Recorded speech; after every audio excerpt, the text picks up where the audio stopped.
नमस्कार दर्शकों, बात आज की चैनल में आपका स्वागत है। मैं हूं निपुण भार्गव और पेश है आज की सच्ची बात पक्की बात।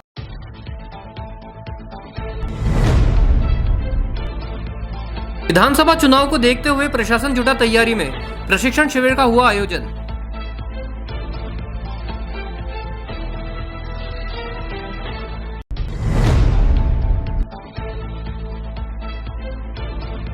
मेवाड़ के 7 जिलों में निर्णायक भूमिका अदा करने वाले समुदाय ने आखिर लिया फैसला। उसी पार्टी को देंगे वोट जो देगा टिकट।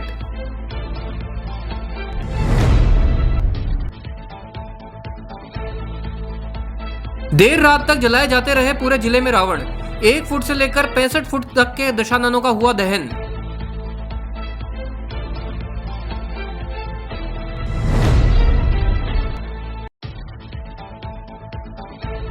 अंतर महाविद्यालय महिला और पुरुष ताइक्वांडो प्रतियोगिता का हुआ शुभारंभ।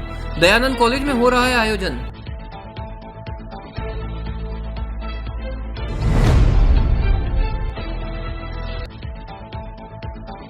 Online airlines ticket booking form के साथ ठगी। 13 टिकट बुक कर की गई धोखाधड़ी।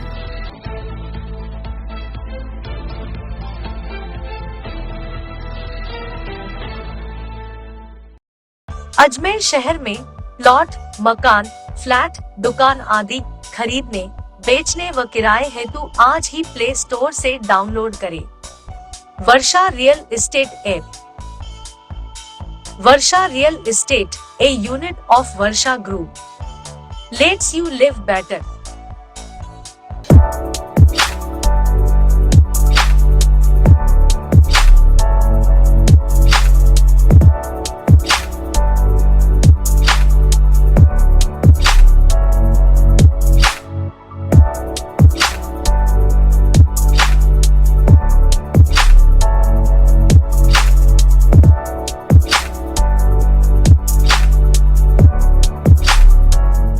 ये सर्किट मामू नहीं बनने का, रेडीनेट फाइबर लगाने का। इंटरनेट बोले तो रेडीनेट फाइबर नेट। डिटेल्स के लिए 7412001234 पे कॉल लगाने का। सही है भाई। इंटरनेट बोले तो रेडीनेट फाइबर। और अब शुरू करते हैं बातों का बेहतरीन सफर। आगामी विधानसभा चुनावों को देखते हुए जिला निर्वाचन अधिकारी के निर्देश पर आज से राजकीय सावित्री उच्च बालिका विद्यालय में प्रशिक्षण शिविर की शुरुआत हुई। आगामी विधानसभा चुनाव स्वतंत्र, निष्पक्ष और शांतिपूर्ण ढंग से संपन्न कराने के लिए पीठासीन अधिकारियों के साथ अन्य मतदान कर्मचारियों के लिए 5 अलग अलग स्थानों पर प्रशिक्षण शिविर आयोजित किए गए हैं। इनमें से एक सावित्री स्कूल में आज से शुरू किया गया। 250 कर्मचारियों को यहां प्रशिक्षण दिया जाएगा। एलएमटी लोकेंद्र ने जानकारी देते हुए बताया कि प्रशिक्षण में ईवीएम के संचालन की पूर्ण जानकारी दी जाएगी। ड्यूटी के दौरान कैसे सचेत रहना है, साथ ही अन्य सभी जानकारियां जो एक आदर्श और निष्पक्ष चुनाव के लिए जरूरी हैं, उन सबकी ट्रेनिंग इन्हें यहां दी जाएगी। यह शिविर आगामी 30 अक्टूबर तक चलेगा। विधानसभा चुनाव 2023 के लिए राजकीय उच्च माध्यमिक विद्यालय सावित्री बालिका विद्यालय के अंदर प्रशिक्षण कार्यक्रम आयोजित किया जा रहा है। इसी प्रकार का प्रशिक्षण जो है अन्य 5 केंद्रों में भी आयोजित किया जा रहा है। हमारे इस केंद्र के ऊपर 250 PRO और P1 यहाँ पर प्रशिक्षण ले रहे हैं। इसके लिए हमारी प्रशिक्षण जो टीम है उसके 15 LMTs यहाँ पर प्रशिक्षण दे रहे हैं। यहाँ पर इनको पूरे पोल प्रोसेस और ईवीएम को संचालन संबंधी सारी प्रक्रिया बताई जाएगी जो कि इनको चुनाव में काम में आने। ये जो यहाँ पर प्रशिक्षण है अभी सभी केंद्रों पे 30 तारीख तक चलेगा। अजमेर के युवा नेता एडवोकेट वाजिद खान ने मसूदा विधानसभा से टिकट की मांग को लेकर प्रेस वार्ता का आयोजन किया। युवा नेता एडवोकेट वाजिद खान ने मीडिया से रूबरू होकर बताया कि पिछले 3 चुनाव से वह कांग्रेस से टिकट की मांग कर रहे हैं, लेकिन कांग्रेस लगातार उन्हें नजरअंदाज किए जा रही है। उन्होंने बताया कि 3 लाख से ज्यादा चीता मेहरात समाज के मतदाता हैं, लेकिन जब अधिकार की बात हो तो लोकतांत्रिक तरीके से अपने अधिकार को लेकर पीछे नहीं हटना चाहिए और यदि अधिकार ना मिले तो उसे छीना भी जा सकता है। पिछले 15 सालों से मसूदा विधानसभा मजबूती के साथ सभी जाति व धर्म के बीच कार्य कर रहा है। इसी के चलते वह कांग्रेस से 3 सालों से टिकट की मांग कर रहे हैं, लेकिन उन्हें यह जवाब दे दिया जाता है कि हमारे भेजे हुए प्रत्याशी को आप जिताकर भेजें तो हम आपको चुनाव में लड़ने का मौका जरूर देंगे। वहीं वाजिद खान ने बताया कि कांग्रेस पार्टी से सही उम्मीदवार को टिकट देने की मेरी अपील है कि टिकट का सही वितरण कर युवाओं को इसका अधिकार दिया जाना चाहिए और अगर हमारी सुनवाई नहीं की जाती है तो इसका नुकसान हमारे साथ साथ कांग्रेस पार्टी का भी होगा, क्योंकि इस समाज द्वारा पिछले 70 सालों से कांग्रेस को वोट दिया जा रहा है, तो चुनाव में टिकट पाने का अधिकार हमें भी मिलना चाहिए, जिसके चलते आज इस प्रेस वार्ता का आयोजन किया गया।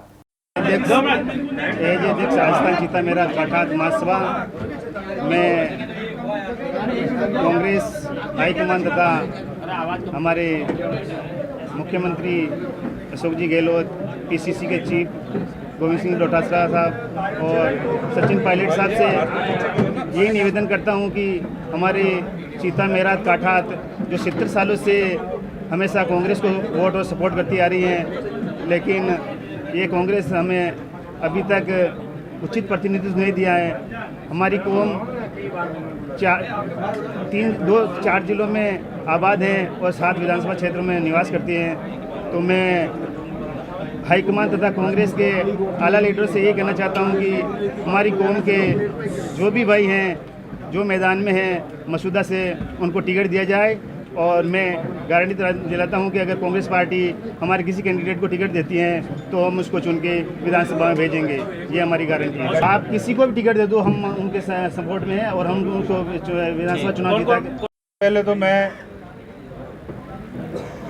एडवोकेट वाजिद खान चीता आप सबका, मीडिया बंधुओं का इस प्रेस कॉन्फ्रेंस में हार्दिक स्वागत अभिनंदन करता हूं और आपको धन्यवाद देता हूं कि आप हाजिर हुए। साथियों, जो प्रेस कॉन्फ्रेंस करने की जो आवश्यकता हमको पड़ी है उसका मुख्य कारण ये है कि आप लोकतंत्र के चौथे स्तंभ हैं, और जब आवाज़ सुनी नहीं जाए या सुनकर अनसुनी की जाए तो आप लोगों के माध्यम से आवाज़ को आगे तक पहुंचाया जाता है, और ऐसा विश्वास है कि आप हमारी बात आगे पहुंचाएंगे। और जो आज प्रेस कॉन्फ्रेंस करने का जो मुख्य कारण रहा है वो रहा है कि जब अधिकारों की बात हो तो मैं समझता हूं कि लोकतांत्रिक तरीके से अपने अधिकार को लेने में पीछे नहीं रहना चाहिए, और जब नहीं मिले तो उसको छीनने में भी पीछे नहीं रहना चाहिए। मैं युवा हूं, युवा की बात करता हूं, और अभी हाल ही में जो विधानसभा चुनाव होने जा रहे हैं उस संबंध में मैं आपके बीच हाजिर हुआ हूं और अपनी बात रखना चाहता हूं। साथियों, मैं पिछले 15 वर्षों से मसूदा विधानसभा में मजबूती के साथ सभी जाति सभी धर्म के बीच काम कर रहा हूं और जनता की सेवा कर रहा हूं। मैं यूथ कांग्रेस के पद से लगा के और आज पीसीसी मेंबर तक कांग्रेस का पदाधिकारी रहा हूं, और कांग्रेस के लिए मैंने काम किया है, जनता की सेवा की है। अब मैं, क्योंकि राहुल गांधी जी ज़्यादा से ज़्यादा युवाओं को आगे लाना चाहते हैं और मैं भी उनके कोटे से टिकट की मांग करता हूं। मैंने 2013 में भी टिकट मांगा था, 2018 में भी मांगा था और 2023 में भी मांगा था। बहरहाल में 2013 की बात तो आप सबको पता है, लेकिन 2018 में भी मैंने टिकट मांगा था तो मुझे ये कहकर रोका कि जिस प्रत्याशी को हम भेजते हैं उसको आप जिता के भेजो, अगली बार हम आपके लिए चुनाव लड़ने का आपको ज़रूर मौका देंगे। तो मैंने 2018 में भी ये कहा था आला कमान से, और 2023 में भी ये कहा था कि आपका सर्वे और आपकी जो भी रिपोर्ट आए उसमें अगर मैं जिताऊ कैंडिडेट हूँ तो मुझे टिकट दिया जाए, अगर मैं जिताऊ नहीं हूँ तो मुझे टिकट नहीं दिया जाए। नगर निगम अजमेर की ओर से मंगलवार को पटेल मैदान में दशहरा महोत्सव सफलतापूर्वक संपन्न हुआ। आतिशबाजी के बीच 65 फुट के रावण दहन के कार्यक्रम को 10,000 से अधिक लोगों ने देखा। इससे पूर्व प्रभु श्री राम चांदी की पालकी में धनुष बाण लिए पटेल मैदान पहुंचे। हर वर्ष की भांति इस वर्ष भी नगर निगम ने पटेल मैदान में रावण दहन किया। रावण दहन से पूर्व पटेल मैदान में 3 युद्धों का मंचन किया गया। हनुमान जी द्वारा लंका दहन, लक्ष्मण और मेघनाथ तथा श्री राम और दशानन के युद्ध से लोगों को यह संदेश दिया कि यदि असत्य पर सत्य को पाने और अधर्म पर धर्म की विजय के लिए युद्ध भी करना पड़े तो करना चाहिए। रावण के साथ कुंभकर्ण और मेघनाथ के पुतलों का भी दहन किया गया। अजमेर निगम के महापौर ब्रजलता हाड़ा ने इस अवसर पर समस्त शहरवासियों को विजयदशमी की बधाई और शुभकामनाएं दी और अजमेर वासियों की खुशहाली के लिए प्रार्थना की। देखिए, हर साल की बात इस साल भी नगर निगम द्वारा जो है रावण दहन का कार्यक्रम यहाँ पटेल मैदान में आयोजित किया गया है। हर वर्ष यहाँ जो है रावण दहन का कार्यक्रम रखा जाता है और जो बुराई पे जो अच्छाई का प्रतीक है वो ये दशहरा माना जाता है। तो दशहरे की सभी जो अजमेर वासियों को बहुत बहुत शुभकामनाएं देना चाहूँगी, और साथ ही साथ अभी नवरात्रि हमारे समाप्त हुए हैं तो उनकी भी सभी को बहुत शुभकामनाएं देना चाहूँगी। हमारा शहर जो खूब फले फूले और खूब अच्छा रहे, यही मैं माता रानी से कृपा करूँगी, वो दुआ करूँगी। और सब पर कृपा बने रहे, यही मैं कहूँगी। बस धन्यवाद। वहीं अजमेर उत्तर से भाजपा प्रत्याशी वासुदेव देवनानी ने अजमेर की जनता को दशहरे की बधाई और शुभकामनाएं दी। उन्होंने कहा कि दानवीय शक्तियों का नाश हो, राम को और सनातन धर्म को नहीं मानने वालों का भी नाश हो। उन्होंने कहा कि सनातन धर्म की रक्षा के लिए नरेंद्र मोदी के नेतृत्व में सहभागी बने। आज अधर्म पर धर्म की, असत्य पर सत्य की और अहंकार पर विनम्रता की के पावन पर्व विजयदशमी पर मैं अजमेर वासियों को और देशवासियों, प्रदेशवासियों को अपनी ओर से बहुत बहुत बधाई देता हूँ, शुभकामनाएं देता हूँ। यह पर्व सबके जीवन में खुशियाँ भी लाए, हर समस्या के लिए वो विजय भी प्राप्त करें और दानवी शक्तियों का नाश हो, उन विकृतियों का नाश हो और साथ में जो सनातन संस्कृति को मानने वाले लोग हैं, जो राम को मानने वाले लोग हैं, उनको संबल प्रदान करें और साथ में जो सनातन विरोधी लोग हैं और राम को नहीं मानने वाले लोग हैं, ऐसों का नाश हो।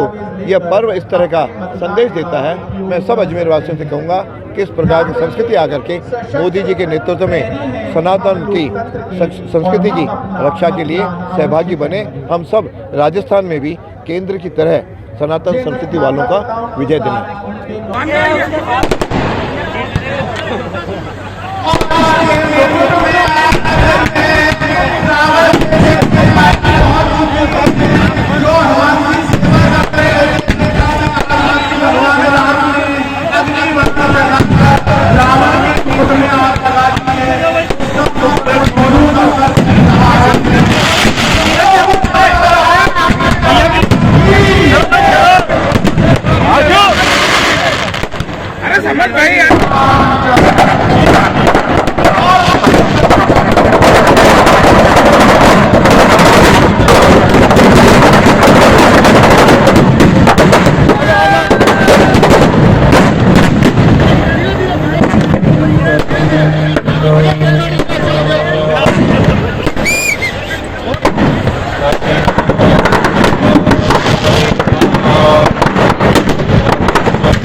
अंतर महाविद्यालय टाइक्वांडो प्रतियोगिता महिला और पुरुष दोनों वर्गों की शुरुआत मंगलवार को डीएवी कॉलेज अजमेर में हुई। प्रतियोगिता में करीब 150 खिलाड़ी भाग लेने अजमेर पहुंचे। स्वस्थ शरीर और दिमाग को विकसित करने के लिए खेल महत्वपूर्ण भूमिका निभाते हैं। आज के इस मोबाइल के जमाने में खेलों का महत्व और बढ़ जाता है। मंगलवार को डीएवी कॉलेज मैदान पर बॉक्सिंग प्रतियोगिता का समापन हुआ और टाइक्वांडो प्रतियोगिता की शुरुआत हुई। टाइक्वांडो एक पारंपरिक कोरियाई मार्शल आर्ट है और विश्व के अधिकतर देशों में खेला जाता है। डीएवी कॉलेज के खेल अधिकारी डॉक्टर असगर ने जानकारी देते हुए बताया कि पहले ये प्रतियोगिता नवंबर माह में होनी थी, लेकिन प्री शेड्यूल होने से इसे अक्टूबर माह में कराना पड़ रहा है। प्रतियोगिता में महिला वर्ग से 15 व पुरुष वर्ग से 17 टीमों के करीब 150 प्रतियोगी भाग लेंगे। आज दयानंद महाविद्यालय द्वारा अंतर महाविद्यालय ताइक्वांडो मैन और वुमेन प्रतियोगिता का शुभारंभ किया गया है और दोनों वर्गों में काफ़ी अच्छी टीमें आई है इस बार। और जो आप देखा होगा भी आपने कि बाउट भी जो चल रही है वो काफ़ी बढ़िया और काफ़ी अच्छे प्लेयर्स हैं। तो इस बार मुझे लगता है विश्वविद्यालय की बहुत अच्छी टीम बनने वाली है। ये डीएवी कॉलेज का आयोजन दिया गया है और ये टूर्नामेंट प्रीपोन्ड किया गया है क्योंकि एआईयू की तरफ से जो टीमें इनका जो शेड्यूल है वो प्री शेड्यूल हो गया है। तो ये टूर्नामेंट नवंबर माह में होने वाला था, मगर प्री शेड्यूल होने के कारण इसको हमारे को अक्टूबर माह में ही कराना पड़ा और आज ही हमने हमारी बॉक्सिंग प्रतियोगिता जो मैन और वुमेन थी उसका समापन किया है और ताइक्वांडो का उद्घाटन किया है। इसके अंदर लगभग करीबन पुरुष वर्ग में अगर हम बात करें तो करीबन 15 से 17 टीमें भाग ले रही है और महिला वर्ग में भी इसके आसपास ही 14 से 15 टीमें महाविद्यालयों की टीमें हैं जो भाग ले रही है। लगभग 150 के खिलाड़ी आसपास हैं जो इस प्रतियोगिता में शिरकत कर रहे हैं। भीलवाड़ा निवासी हंसराज खत्री की केसरगंज अजमेर स्थित फर्म से अज्ञात व्यक्तियों द्वारा 13 टिकट ऑनलाइन बुक कर 3,45,000 रुपए की धोखाधड़ी का मामला सामने आया है। क्लॉक टावर थाना पुलिस ओम प्रकाश ने जानकारी देते हुए बताया कि भीलवाड़ा निवासी हंसराज ने थाने में उपस्थित होकर रिपोर्ट दर्ज करवाते हुए बताया कि उनकी फर्म से अज्ञात व्यक्तियों द्वारा 13 ऑनलाइन टिकट बुक करवाकर 3,45,000 की राशि पीड़ित के खाते से निकाल ली गई है। क्लॉक टावर थाना पुलिस ने मामले की गहनता को देखते हुए धारा 420 के अंतर्गत रिपोर्ट दर्ज कर आगे की कार्रवाई शुरू कर दी है। श्री हंसराज खत्री निवासी भीलवाड़ा ने एफआईआर दी है कि ऑनलाइन टिकट बुकिंग करने की मेरे केसरगंज अजमेर में फर्म है। दिनांक 17/10/2023 की रात्रि को अज्ञात व्यक्तियों द्वारा मेरी फर्म से ऑनलाइन 13 टिकट बुक कर लिए, जिससे मेरी फर्म की साइड से 3,45,000 रुपये कट गए। ऑनलाइन टिकट बुक किए ना, उसी साइड से कट गया पैसा। 420 राइटेड के अंदर दर्ज कर दिया मतलब। खाते से क्या होगा? हाँ, इसकी फर्म की साइड से खाते। अब लेते हैं एक छोटा सा विराम, जल्दी मिलते हैं एक नए सफर पर। अजमेर शहर में प्लॉट, मकान, फ्लैट, दुकान आदि खरीदने, बेचने व किराए हेतु आज ही प्ले स्टोर से डाउनलोड करें Varsha real estate app. Varsha real estate, a unit of Varsha Group, lets you live better.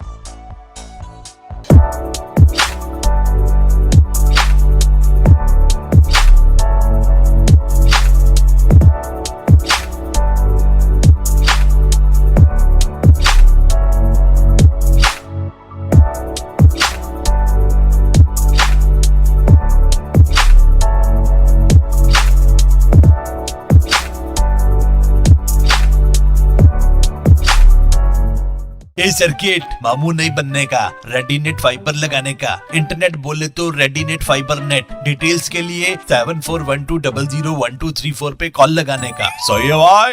Internet बोले तो रेडीनेट फाइबर। एक बार फिर आपका स्वागत है। आइए चलते हैं एक नए सफर पर। मंगलवार को शहर में जगह जगह रावण दहन के कार्यक्रम आयोजित किए गए। लोगों ने अपने घरों के बाहर भी छोटे छोटे रावण के पुतलों का दहन किया। मंगलवार को पूरे देश में विजयदशमी की धूम दिखाई दी। गुलाबबाड़ी नयाघर मैदान में भी रावण का दहन किया गया। बच्चे, महिलाओं व पुरुषों में रावण दहन को लेकर भारी उत्साह दिखाई दिया। रावण दहन पर हुई आतिशबाजी से पूरा गुलाबबाड़ी क्षेत्र रोशनी से चमक उठा। रामगंज थाना क्षेत्र के अंतर्गत जॉन्सगंज के अवधपुरी निवासी पीड़ित के लोडिंग टेम्पो से अज्ञात व्यक्तियों द्वारा बैटरी चोरी कर ली गई। चोरी की वारदात पास के मकान में लगे सीसीटीवी फुटेज में कैद हो गई, जिसके आधार पर रामगंज थाना पुलिस चोरों की तलाश कर रही है। टेम्पो चालक विनय ने जानकारी देते हुए बताया कि सुबह करीब 4 बजे घर के बाहर खड़े टेम्पो से 2 अज्ञात व्यक्तियों द्वारा टेम्पो में लगी बैटरी चुरा ली गई। टेम्पो चालक के अनुसार माता की रैली में जाने के कारण देर रात टेम्पो को बाहर खड़ा कर दिया गया था। जब सुबह टेम्पो लेकर जाना हुआ तो मालूम चला कि टेम्पो की बैटरी किसी ने चुरा ली है। सीसीटीवी फुटेज में 2 स्कूटी सवार अज्ञात व्यक्तियों के खिलाफ रामगंज थाने में रिपोर्ट दर्ज करवाई गई। रामगंज थाना पुलिस ने एफआईआर दर्ज कर मामले की जांच शुरू कर दी है। मैं जोन से रहता हूँ भैया। रात में गाड़ी खड़ी करी, आके खड़ी करने के बाद सुबह 4 बजे चोर आया और गाड़ी में से बैटरी निकाल के ले गया। 2 जने थे, स्कूटी पे आए थे। सर टेम्पो लोडिंग में चलाता है, माता जी की रैली में गए थे। रात में लेट आए थे तो रात में खड़ी कर दी। फिर सुबह गाड़ी उठाई, जब पता चला यहाँ पे गाड़ी में से बैटरी चोरी है चुकी। कौन सी जगह है ये जॉन्सगंज अवधपुरी है। फिर आपने संबंधित थाने में इसकी रिपोर्ट करी? हाँ सर, अभी रिपोर्ट करवाने जाएंगे। रामगंज थाना लगता है हमारा। क्या दिख रहा है फुटेज में? फुटेज में दिख रहा है कि बैटरी निकालते हुए चोर लेके भाग के। कितने जने थे? 2 जने थे। भाई क्या कीमत होगी बैटरी की? कीमत कम से कम 5,000 करीब है। क्या काम करते हैं आप? मैं टेम्पो चलाता हूँ। अब लेते हैं एक छोटा सा विराम, जल्दी मिलते हैं एक नए सफर पर। अजमेर शहर में प्लॉट, मकान, फ्लैट, दुकान आदि खरीदने, बेचने व किराए हेतु आज ही प्ले स्टोर से डाउनलोड करें Varsha real estate app. Varsha real estate, a unit of Varsha Group, lets you live better.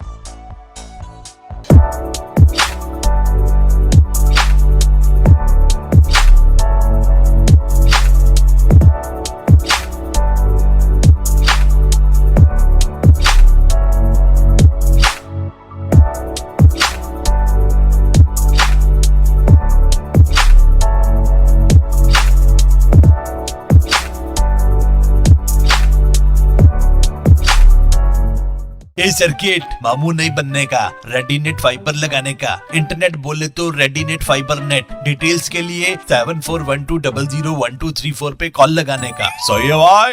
Internet बोले तो रेडीनेट फाइबर। एक बार फिर आपका स्वागत है। आइए चलते हैं एक नए सफर पर। सदियों से चला आ रहा रावण दहन बुराई पर अच्छाई की जीत का प्रतीक माना जाता है। इसी के चलते देश भर में हर साल विजयदशमी के मौके पर गाजे बाजे के साथ रावण का दहन किया जाता है। इसी के चलते आज अजमेर वार्ड नंबर 41 में विजयदशमी के पर्व पर बड़े ही धूमधाम से वार्ड वासियों ने दशहरे का आयोजन करते हुए रावण के पुतले का दहन किया। वहीं पार्षद नीतू मिश्रा ने जानकारी देते हुए बताया कि बुराई पर अच्छाई की जीत के लिए आज ये पर्व मनाया जा रहा है। अधर्म पर धर्म की जीत को दर्शाने वाले इस पर्व को संपूर्ण देश में बड़े ही हर्षोल्लास के साथ मनाया जाता है। इस मौके पर रावण का पुतला जलाकर वार्ड के सभी क्षेत्रवासियों ने रावण दहन के पश्चात आयोजन में शामिल हुए सभी लोगों को प्रसाद वितरित किया। जॉन्सगंज में वार्ड नंबर 41 के अंदर आज रावण दहन का कार्यक्रम हो रहा है। बुराई पे अच्छाई की जीत जिस तरीके से चली आ रही है, उसी तरीके से आज जैसे राम भगवान के द्वारा रावण का दहन किया गया था, उसी तरीके से आज हमारे यहाँ भी बुराई पे अच्छाई की जीत के ध्यान में रख करके रावण का दहन किया जा रहा है। हम चाहते हैं कि हमारे पूरे समाज में जितनी भी बुराई फैली हुई वो आज समाप्त हो जाए और बुराई पे अच्छाई की जीत हो। आज वार्ड नंबर 41 के अंदर जॉन्सगंज के अंदर रावण दहन का कार्यक्रम रखा गया है। सर्वप्रथम मैं आपके माध्यम से आज विजयदशमी की समस्त व्यूअर्स को शुभकामना देना चाहता हूँ। जिस प्रकार बुराई पर अच्छाई की जीत का प्रतीक रावण दहन का कार्यक्रम यहाँ रखा गया है, जिस प्रकार भगवान श्री राम ने रावण का वध कर बुराई पर अच्छाई की जीत को किया था, उसी प्रकार आज जॉन्सगंज में रावण दहन का कार्यक्रम रखा गया है। अजमेर के होटल क्रॉसलेन में आज भाजपा राष्ट्रीय पैनलिस्ट डॉक्टर कौशल कांत मिश्रा व प्रदेश प्रवक्ता मदन प्रजापत द्वारा IT मीडिया कार्यशाला की बैठक आयोजित की गई। आज ही अजमेर संभाग की मीडिया, सोशल मीडिया और IT की कार्यशाला का आयोजन था संभाग की, जो हमारे संयोजक और जोर से आज इस अजमेर संभाग की मीडिया, सोशल मीडिया और IT की कार्यशाला थी। उसी संदर्भ में हम लोग जयपुर से यहाँ आए थे और आप सब लोगों से भी मिलने का मन था, तो हम लोग मिल लिए आपसे। आज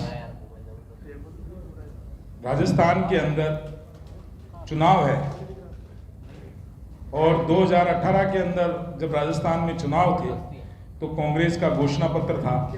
उस घोषणा पत्र के मुख्य बिंदु जो थे उसके अंदर किसानों का कर्ज माफ था, युवाओं को बेरोजगारी भत्ता था, लेकिन राजस्थान के अंदर किसानों को कर्ज माफ तो नहीं हुआ है, लेकिन 22,000 से अधिक किसानों की जमीन के नीलामी के नोटिस मिल गए, कुर्क के नोटिस मिल गए और 19,544 किसानों की जमीन राजस्थान में नीलाम हो गई। इस राजस्थान के अंदर आन बान और शान माने जाने वाली पगड़ी, अन्नदाता की पगड़ी पे लात मारने वाले विधायक के ऊपर माननीय मुख्यमंत्री जी कुछ नहीं कहते हैं और किसानों को किस तरीके से आत्महत्या करके लाइव वीडियो बना के आत्महत्या करने के लिए मजबूर हो जाना पड़ता है इस कांग्रेस की सरकार में।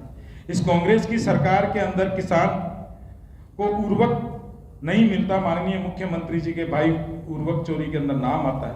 इस राजस्थान के 70 लाख युवा पेपर लीक से प्रताड़ित है और माननीय मुख्यमंत्री जी द्वारा हस्ताक्षरों द्वारा नियुक्त RPSC का सदस्य बाबूलाल कटारा उसके अंदर पाया जाता है। आज देखा जाता है कि भ्रष्टाचार पेपर लीक में किस तरीके से राजस्थान की सरकार के मंत्री, विधायकों के रिश्तेदार, मित्रों का हाथ है। किस तरीके से राजस्थान सरकार के पूर्व मंत्री युवाओं की नौकरी का दलाली करते हैं और 18 लाख रुपए लेते हुए कैश पकड़े जाते हैं। किस तरीके से राजस्थान में आज महिलाओं के साथ में दुराचार हो रहा है। आपने देखा होगा कि भीलवाड़ा में एक बच्ची के साथ में सामूहिक बलात्कार होता है, उसके बाद में उसको भट्टी के अंदर जिंदा जला दिया जाता है। किस तरीके से एक महिला को सुबह घूमने जाती है, उसका बलात्कार किया जाता है और निवस्त्र करके घुमाया जाता है। आपने देखा होगा बीकानेर के खाजूवाला के अंदर एक बालिका के साथ में सामूहिक बलात्कार होता है और बलात्कारियों को संरक्षण देने का काम राजस्थान की पुलिस करती है। करौली के अंदर किस तरीके से एक महिला को अपहरण करते हैं, उसके बाद में उसके ऊपर एसिड डाला जाता है, बलात्कार किया जाता है, कुएं में डाल के मार दिया जाता है। आज राजस्थान महिलाओं के लिए रहने के लिए असुरक्षित हो गई और अभी प्रियंका गांधी आज भी आई है और पहले भी आई है। ये प्रियंका गांधी से आप माइक लगा के पूछिएगा कि राजस्थान में बालिकाओं के साथ में अत्याचार, दुराचार हो रही है तो बोलेगी कौन से प्रदेश में। अगर राजस्थान में उनकी सरकार है तो उनका मुंह बंद रहता है और अदर स्टेट में जहाँ कहीं भी अगर बालिकाओं के साथ कुछ होता है तो वो कहती है लड़की हूँ, लड़ सकती हूँ। आज राजस्थान की मेरी बहनें क्या लड़की हूँ, रो सकती हूँ, बोल सकती है? क्या प्रियंका गांधी के हृदय में राजस्थान की माताओं, बहनों, बालिकाओं के लिए किसी तरह की कोई संवेदनाएं नहीं बची? आज राजस्थान के अंदर किस तरीके की कानून व्यवस्था थी वो कानून व्यवस्था पूर्ण रूप से चरमरा गई और कहीं बेटी की गोद के अंदर पिता का सर होता है, कहीं माँ की गोद के अंदर बेटे का सर होता है, और फिरौती जिस राजस्थान में देखने को नहीं मिलती थी, सुनने को नहीं मिलती थी, वहाँ व्यापारियों से किस तरीके से फिरौती मांगी जाती है। आज बस इतना ही, कल फिर होगी आपसे मुलाकात, तब तक के लिए आज्ञा दीजिए, नमस्कार।